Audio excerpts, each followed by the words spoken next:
Cool.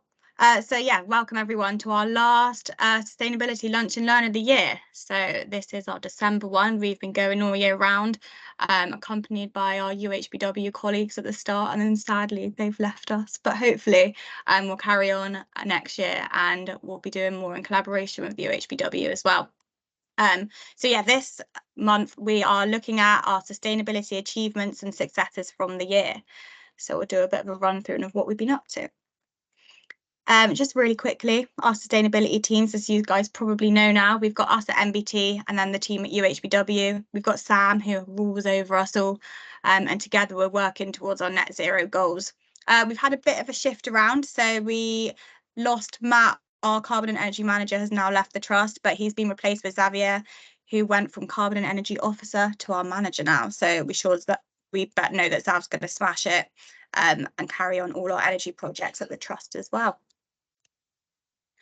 So I'm going to pass over to Meg now to start us off in a year in sustainability projects, events and achievements at MBT.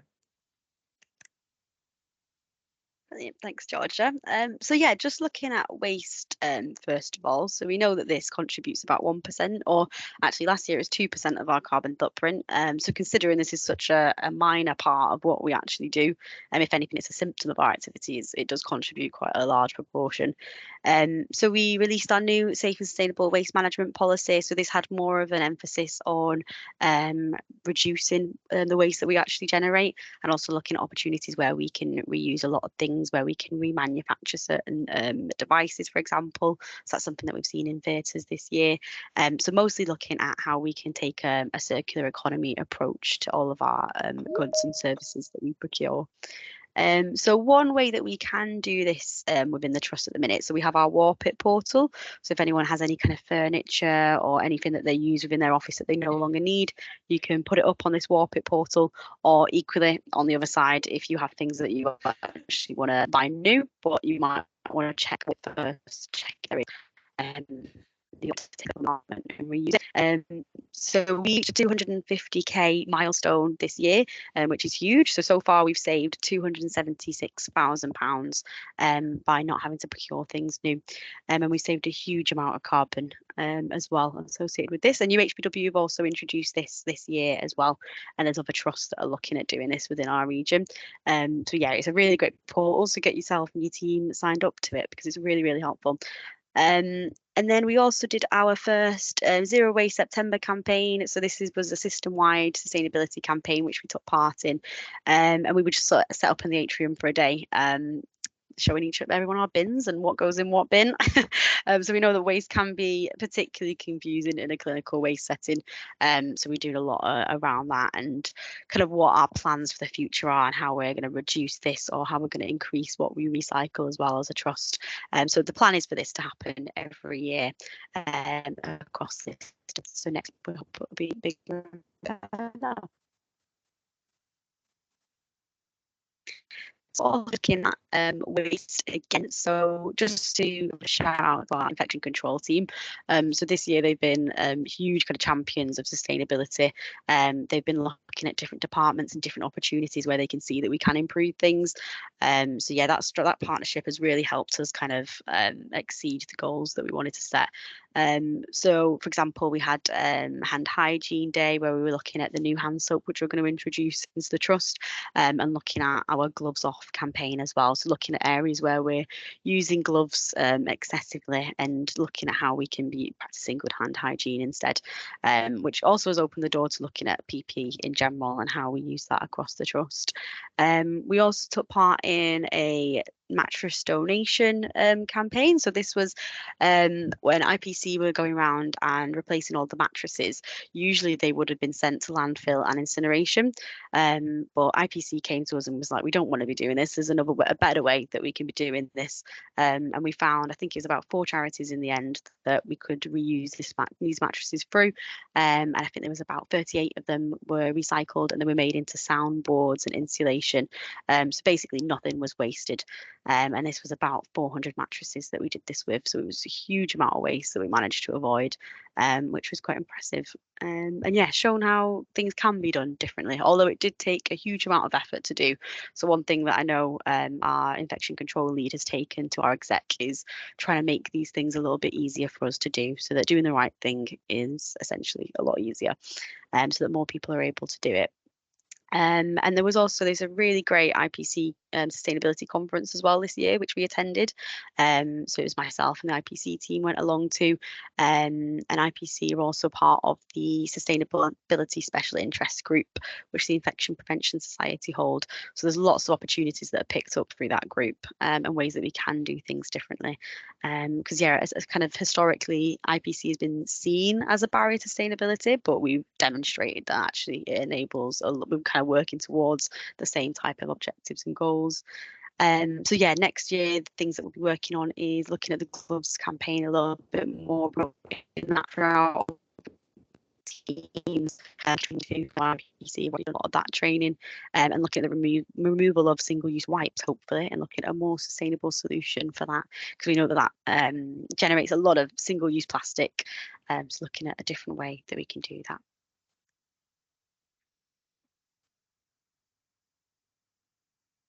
Another really great thing that we saw this year in March, so as an ICU junior doctor embarked on a feed bottle recycling challenge. So they saw that all of these bottles were going for incineration, they were getting put in the wrong bins, people weren't aware that they could be recycled. So she set up a month-long campaign where she did lots of comms throughout the department, and each pod within ICU had their own kind of chart where they had to, at the end of the day, they weighed how many bottles they managed to recycle. So overall, across the 4 weeks that they did it, they managed to divert 15 kilograms of plastic from incineration and avoided the equivalent of 10 flights from Bristol to Barcelona in carbon. So yeah, this was a huge project, and it's shown how important competition is, I suppose, in trying to get people to do the right thing. And yeah, it just shown what a difference that could make. It was only in the space of a month as well. The sustainability of this project, and also presented it at various different conferences as well.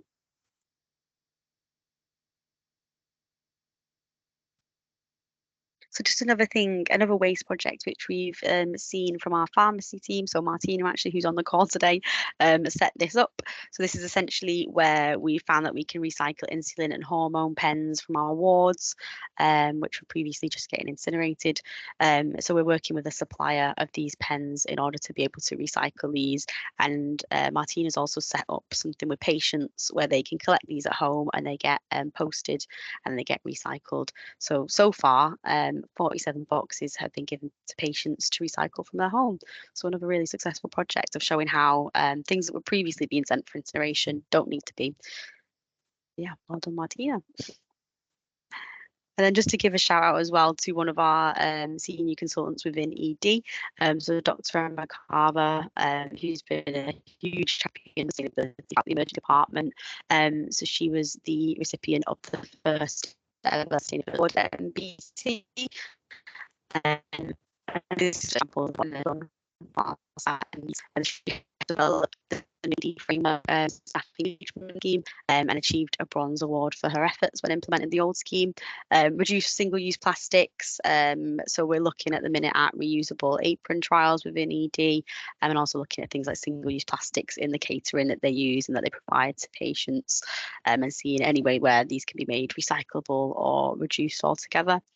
Emma's also been a huge advocate for reducing medical gas waste within the emergency department, and has moved the department from using pipe supply to portable supply, which we think has massively reduced how much they were previously wasting. And Emma has also organised and led multiple different training sessions for junior doctors, so kind of training up the next generation of doctors, and being very inspiring, basically. And being a huge champion of that within the emergency department, but also on the national stage as well. We know that Emma spoke at quite a few different conferences. So then just look at procurement. So this quite strongly ties into it. So if we look at what alternative analysis, that will reduce what we end up waste in and what we have to send to landfill. So there's a way that we can, basically what we buy will influence that quite strongly. So we've seen in our colorectal surgery and the Cotswold theatres, they began collecting harmonic scalpels for manufacturing. So they worked with a supplier who can basically, these used to just be sent for incineration, but now they take these devices apart, they remanufacture them. And in Theatres 18, they've actually started to use these remanufactured devices as well. And these are 50% discounted from buying a completely brand new one. So not only are we not sending these out for waste anymore, so we're saving money that way, but we're also buying them at a lot cheaper rate. So this has got lots of different benefits associated with it. So from April to September, we managed to divert about 24 kilograms of waste from being incinerated, and we've saved over 10k in costs already, and we've avoided about 56 kilograms of CO2. And we know at UHBW they've been doing this for over a year now, and their savings are even larger. That's really good. Fab. Thanks, Meg. So another key part of us reaching our net zero goals is decarbonising our estate. So this is what our energy and carbon team are working on. And one of the massive things they did this year is the installation of our heat pumps. So these are installed at MBT to replace the steam system serving CDS, Percy Phillips, Elgar, Antenatal and NICU. And this will reduce MBT's annual gas demand by 16%. We've put a lot of comms out about heat pumps, and there's a lot of stuff floating in the air. You might have seen these massive things being built up and all over site, but you might not know how they actually work. So I found this video that's actually quite helpful of explaining what the heat pumps will actually do. So I'm going to play that one now.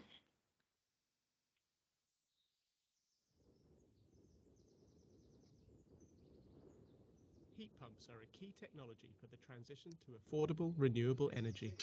They can be installed in city buildings, residential homes, or district heating systems. They can heat and cool new and older buildings alike with the highest level of energy efficiency. And they can provide clean, zero-emission heating and cooling to many industries. Heat pumps need electricity to operate, but most of the energy comes from the ambient air, water, or ground. In the case of air source heat pumps, a fan blows the air through a heat exchanger. Here, the refrigerant liquid is evaporated and turns into a gas. This gas is compressed or squeezed to increase the temperature via a compressor. This hot and highly pressurized refrigerant gas passes through a second heat exchanger that transfers the heat to the heat distribution system of the building or of a district. The refrigerant cools down, turns the gas into a liquid again, reducing the pressure, and the cycle begins again. Available technologies can be distinguished in different categories. Air-to-water heat pumps turn the ambient air energy into hot water. Ground-to-water heat pumps use geothermal heat from the earth or surface water. Air-to-air heat pumps can provide heating and cooling for apartments. Yes, heat pumps can also provide air conditioning for buildings and homes. Heat pumps provide clean, efficient, emission-free energy, and they provide energy independence for everyone.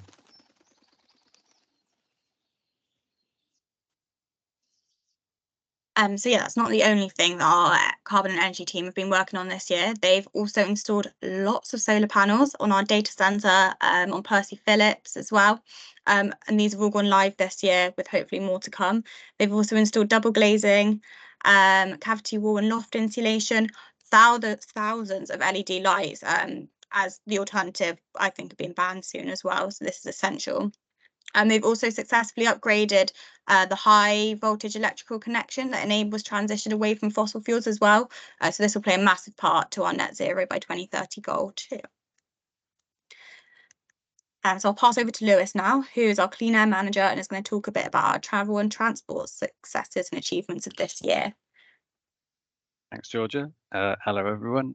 So yeah, I am the Clean Air Manager. I started earlier this year. We also appointed a Sustainability Apprentice, which is Caro, who I think is on the call as well. And we have been focusing mostly on travel and transport for the year. So a couple of the things that we've done, we celebrated Clean Air Day back in June, which is an opportunity for us to talk about the health benefits of clean air and why we should be trying to reduce particulate emissions and pollution and nitrous oxide pollution as well. we had a great day. We brought 350 bananas in a cargo bike to site as a little conversation starter for people. We showcased our own cargo bike and one of UHBW's cargo bikes, which they've got through a WECA scheme. Had lots of really useful chats with people who thought they might be able to use them to replace diesel vans on site or operating between the two sites. That's something which is ongoing as well. We should be getting one of the, you can only just see it in the corner there, the little four-wheeled electric cargo bike. We should be getting one of those at MBT fairly soon, but there's opportunities to get more of those if people could, if people think that there is a use case for them on the site. So if anyone knows anything that is currently being done in a van that could potentially be done in a cargo bike, drop me a line. I'd love to talk to you about it. They're incredible things, and they definitely help make the air a lot cleaner. We've also we've got our fleet of electric pool bikes and normal pool bikes. We've loaned bikes to 65 staff over the course of the year, and the e-bikes alone have traveled just under 2,500 miles between them. That's the equivalent of 2 flights to Barcelona in terms of the CO2 savings. So that's really good. 132 staff have bought bikes for their commute through our Cycle to Work scheme. And we do see a lot of people, so our Travel to Work survey showed us that roughly 20% of people cycle to work at MBT at the moment. And overall, in terms of sustainable modes, we're on about 56%. So that's walking, cycling, and or public transport, or a split of those two. So that's really good. We have a monthly doctor bike session where people who work here can come along and have their bike checked for safety and minor service items done on it. We've seen 130 people for those this year. They'll be carrying on next year. If you'd like to hear about them and get signed up, you need to drop Travel Smart a line on Outlook and sign up for the bike user group. And we also launched our ultra low emission vehicle salary sacrifice scheme this year as well, and 73 members of staff have got themselves in, well, it's almost exclusively electric vehicles, which is great. And just looking across at the elsewhere in the ICS, Sirona, our partners, have recently electrified their entire fleet, which is something that MBT will be looking at doing over the coming years as well. They've got a slightly smaller fleet than ours, I should say, so it's a little bit easier for them.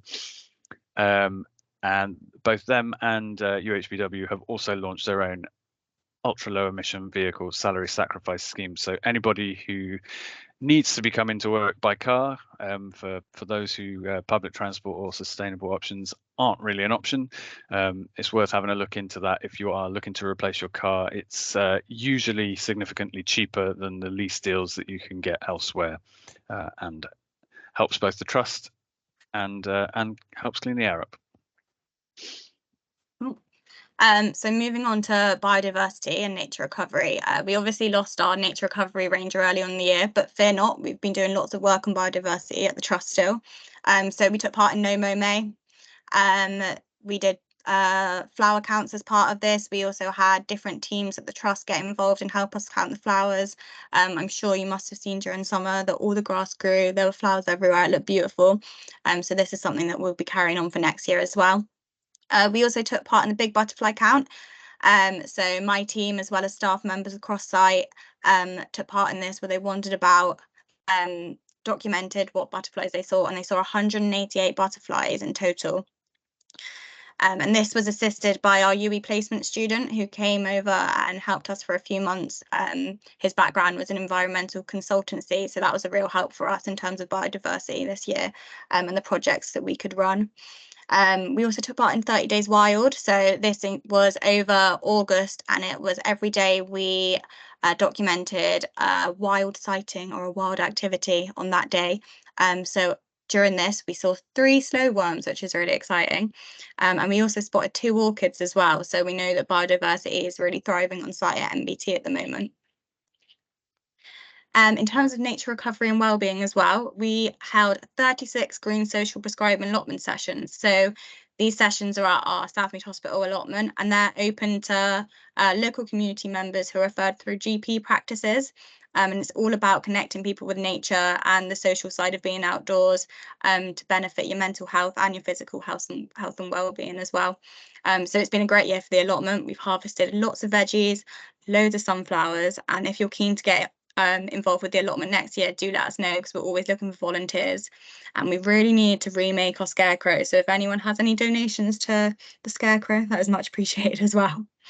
And our Green Social Prescribing group was also featured within the Healthier with Nature Green Social Prescribing Directory as well, which was created this year, which is a big document showcasing all the green social prescribing sessions done across Bristol.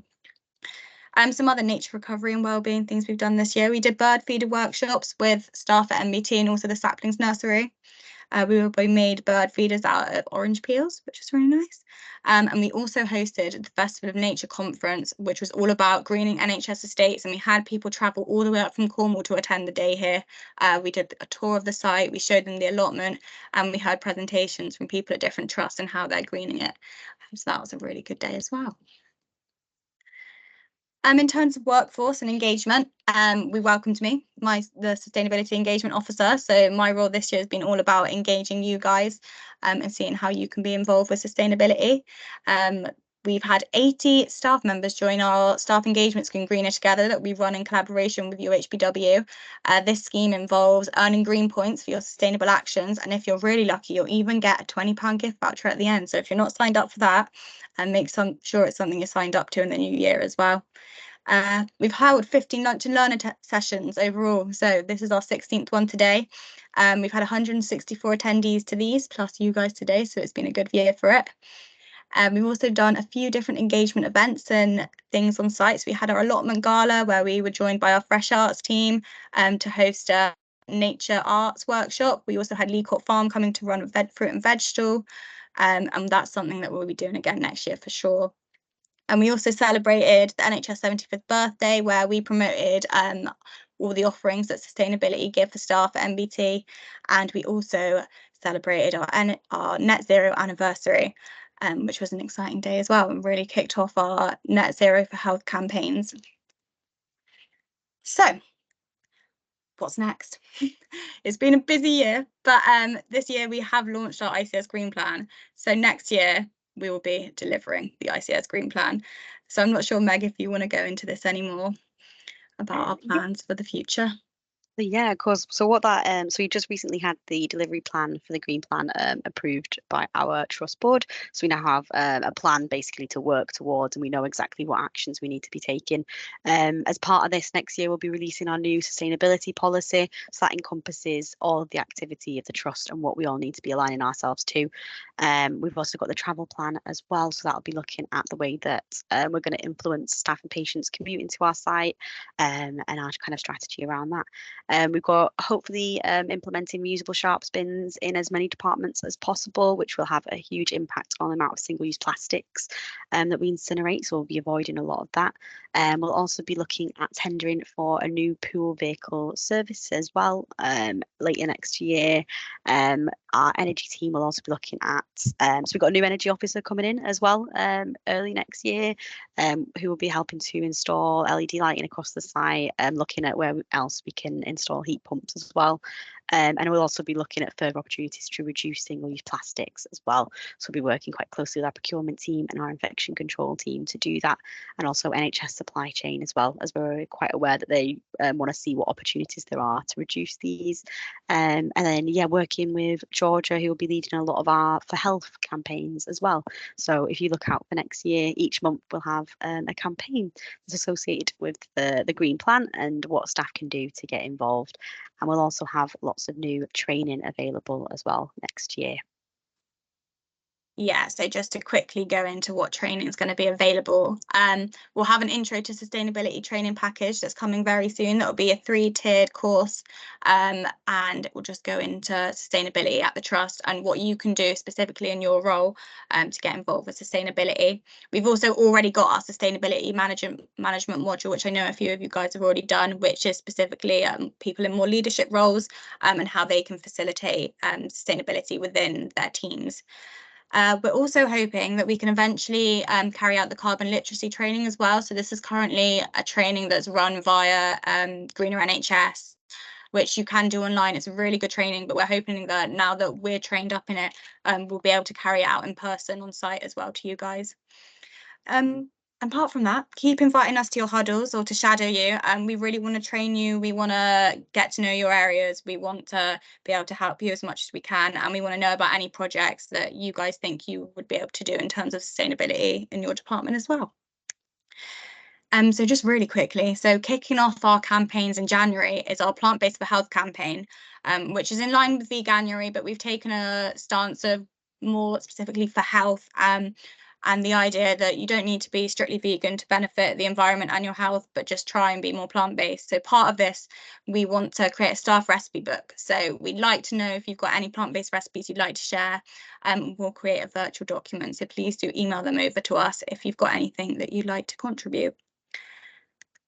So summing up, yeah, if you need to contact us, please do. And the Nature and Wellbeing Calendar competition is still active. We're hoping next year that we can do something with the images that we've collected, whether it's a virtual or in-person exhibition. So please do keep entering that as well.